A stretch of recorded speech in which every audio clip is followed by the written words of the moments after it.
Welcome back into the Pittsburgh Steelers Blitz, where we're giving you the latest in Steelers news and analysis coming off a game against the Denver Broncos, where the Steelers had a 6-game winning streak snapped. 24-17 was the final. You come out of that questioning a few things here. Turnovers were a major issue in this game, 4 of them in all. Really the number one thing that kept the Steelers from going on the road and beating a decent Broncos team. Xavier Grimble had one that went out of the back of the end zone. An interception and a fumble in the second half both led to Broncos touchdowns, some back-breaking giveaways there. Another interception ended a potential game-tying drive. In the last 2 games, 0 takeaways for the Steelers defense, 7 giveaways for the Steelers offense. It's an issue that needs to be fixed on both sides. Mike Tomlin addressed that this week. They need to start making some more game-changing plays and making fewer game-changing plays on the offensive side. They managed to escape Jacksonville despite the 3 turnovers in that game. Not as lucky in this one. Squandered a big day for JuJu Smith-Schuster. The Broncos really hell-bent on taking Antonio Brown out of the mix. And JuJu Smith-Schuster went for 189 yards and a touchdown in that one. A fake field goal touchdown, a little razzle-dazzle, also squandered in that game. The good news, though, the Steelers sitting at 7-3-1, still in the driver's seat in the AFC North. They're still holding on to the 4th and final playoff spot, home field spot in the AFC playoff picture. That loss to Denver snapped a 6-game win streak. Big Ben, now 12 interceptions on the season. He's forced to answer questions about that. Said he's not going to stop being aggressive, maybe just picking and choosing his spots a little bit better.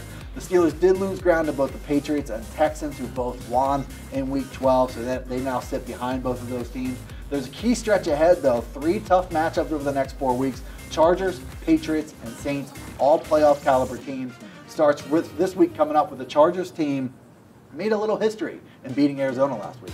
Chargers 45-10, they beat Arizona, trailing early in that matchup, but the big story coming out of it, Philip Rivers, the Chargers quarterback, set a new NFL record by completing his first 25 passes in that game. Also set an NFL record with a single game highest completion percentage. He was 28 out of 29 passing. Not all good in that matchup, something that might benefit the Steelers this week coming up. Melvin Gordon, their star running back, sprained his MCL. He's called week to week. We will likely not see him this week against the Steelers. So the Chargers will be without a top weapon, but Philip Rivers has made a living distributing the ball really without rhyme or reason to a lot of different weapons. The Steelers will have a big chunk of field to have to cover against this Chargers team. Philip Rivers also a track record of having some success in the month of December. The Chargers are still alive there in the AFC West. They're sitting at 8-3. They're a game back of Kansas City. They're in that wild card mix right now. If the playoffs were to start today, in fact, the Steelers would play the Chargers in the playoffs. So we'll see how the next few weeks shake out, but it's a matchup that may or may not be repeated. One of the most well-rounded teams in the NFL. If you look at the number 6 passing offense, number 7 scoring, number 8 running offense, some balance on that side. They're also the number 4 scoring defense and the number 7 passing defense in the NFL. So the Chargers have a lot of different ways they can win football games, and I think they've used most of them. A big challenge here for the Steelers coming up. Steelers are 3.5-point favorites at home Sunday Night Football. All right, some stories and matchups to watch. Week 13, Steelers-Chargers should be a fun matchup. Just like a few weeks ago, Steelers-Panthers was a fun matchup at home. First and foremost, cleaning up the turnovers is something that you'll probably see a lot if you're watching the game broadcast. Anytime you go a 2-game stretch, giving away the ball 7 times, not creating any turnovers, is a story to watch. Getting James Conner going. You talk about the Chargers balance. The Steelers need to bring some balance there too. I know they've got an explosive passing attack. They've also got a really good physical running back, a tone setter at home in James Conner.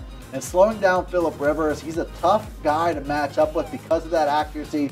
He's a future Hall of Famer who's got a lot of different weapons and he uses all of them. There's not a single guy you can take away and feel good about your chances. Yeah, I think pressure is going to be a big thing, getting right in Philip Rivers' face. If the Steelers can do that, they got a good shot to win. Jacob Klinger, PennLive beat reporter, joins us now to talk about his matchups to watch and give us a score. Ben Roethlisberger says he has several #1 receivers. Ryan Switzer is among them, Vance McDonald is among them, James Conner is among them, in addition to JuJu Smith-Schuster and Antonio Brown. He tends to connect with all of these players and others much better when playing at Heinz Field, which he will do against Los Angeles Chargers this weekend.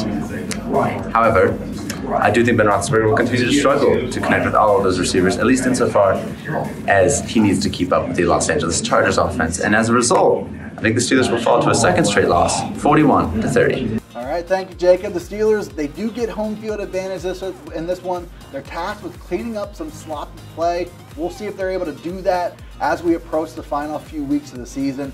I think we're going to see a pretty exciting game, a back and forth type of game in this one. I'm going to pick the Steelers to win. I like the home field advantage, especially if you get a little bit of cold involved for a team in the Chargers making a trip from the West Coast to the East Coast. I'm going to say 31-30. Pittsburgh Steelers could see a matchup that comes down to place kicking in the end. We'll see what happens. Be sure to subscribe to the PennLive YouTube channel. Jump in the comment section. Tell us how wrong we are picking the Steelers-Chargers game. And be sure to check us out all year long on PennLive.com.